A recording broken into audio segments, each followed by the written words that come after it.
Malapit na ang deadline nitong sa Al Horford pero so far ay wala pa siyang naibibigay na desisyon sa Golden State Warriors.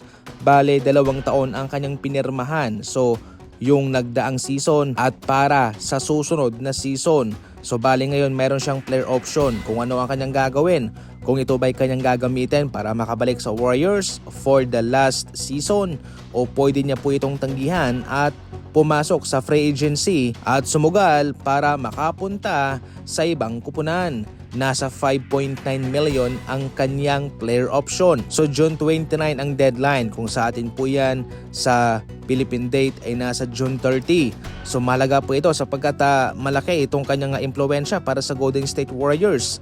Naging maganda ang kanyang huling mga laban sa play-in mga idol at malaking tulong talaga yung kanyang mga pinakawalang tres para kanilang may panalo yung kanilang laban sa play-in. Pero kinapos nga lang talaga sila. Sa ngayon, heto na lang po yung hinihintay ng Golden State Warriors sapagkat ito ho'y nasa kay Al Horford.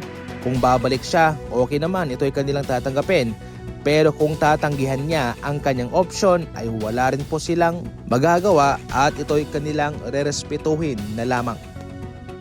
Wala nang pakialam ang Milwaukee Bucks kung ano ang mangyayari sa kupunang magti-trade para kay Giannis.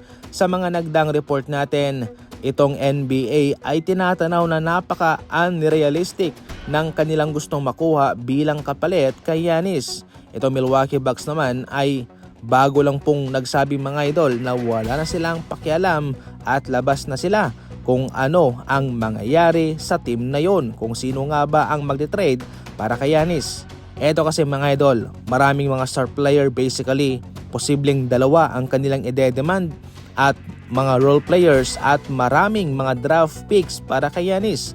Ayon sa mga speculation ay pwede pong umabot sa 5 hanggang 8 mga picks ang kanilang ide-demand para kay Giannis. Kung 2 team lang ay kawawa nga po yung magti-trade. Pero kung sakaling mayroong pangatlong kupunan o 3-team trade ang mangyayari ay hindi po mahihirapan yung isang team. So basically mga idol, mahirap to dahil kailangan mong balansehin, timbangin yung mga asset mo at kung mayroon bang papayag na pangatlong kupunan. Sa ating huling balita naman, naging maganda ang run ng NBA Finals mga idol sapagkat naging mataas ang mga views na kanilang nakuha. Yung pinakamataas umabot ng 29 million viewership at yung average naman ay nasa 20 million at maganda na yon. Matagal-tagal na rin po ang NBA na hindi nakatanggap ng ganyang kalaking views especially sa NBA Finals. Ngayon pa man marami ang nagulat mga idol sapagkat itong si Luka Doncic ay hindi nga po nanood ng NBA Finals. Ayon sa kanya ay tinatamad siyang manood sapagkat doon sa Slovenia ang oras sa NBA Finals ay nasa 3:00 ng umaga.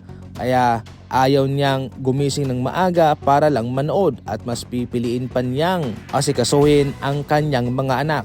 Itong si Luka Doncic mga idol ay nanood nga ho sa Slovenia para bisitahin ang kanyang 2 anak at para na rin po asikasuhin ang legal matters para sa kanyang asawa at syempre para sa kanilang mga anak.